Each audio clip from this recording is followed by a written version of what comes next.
this is a guided semi-supine practice based on Michael McCallion's book on the voice. So I would like you to take yourself down to the floor, place a book or two behind your head, and make yourself comfortable. And if you are feeling like your head is poking forward, perhaps you have too much height. If it's hanging back, you might need a little more support. So draw one leg at a time towards your body so that your knees point to the ceiling and your feet are flat on the floor. Your feet and knees are somewhat apart. And if your legs are properly balanced, the stomach muscles don't need to play any part in holding them up. The muscles of the legs, too, need to do very little work. Allow them to be as released as possible. Rely on balancing the weight and thinking of your knees continually pointing straight up. In this position, your back should be flat and in contact with the floor.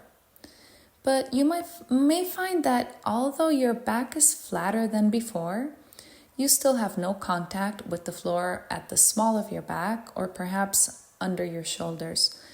Don't push your back down to make that contact. As the back gradually lengthens and opens, the arch will flatten. Gravity is working for you.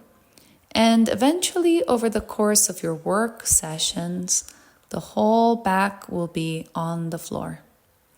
Keep checking that you're not stiffening your legs and keep directing the knees towards the ceiling. Your arms should be by your sides, the elbows slightly bent to help the shoulders open. The palms of the hands may be flat on the floor, but if you are not released enough to do this easily, let the palms rest on the stomach near the groin. Alternatively, you could put a small cushion under each elbow. While you are on the floor in this position, don't try to force anything to happen. It's better to allow what is happening to be the result of your stopping, releasing, and directing. Allow your neck to be free. Direct the head up in the sense that it is leading the spine to lengthen. And make sure you're maintaining the forward direction of the head as well. Since you are on the floor, this will mean that your face will be in the same plane as the floor. Allow your back to lengthen, following the lead of the head, and allow the consequent tendency of the back to widen. Keep a mental check on the joints, directing them to release into an open state. Don't try to do this releasing by working the muscles around the joints, like rolling the head and so on.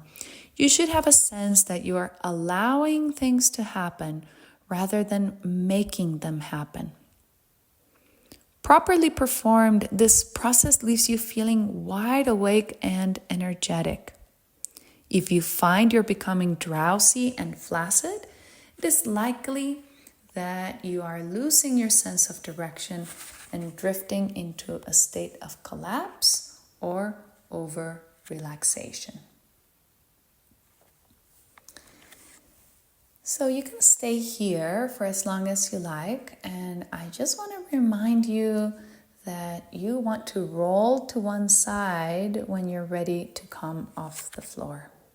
So I hope you enjoyed this practice of semi-supine and that you keep practicing every day.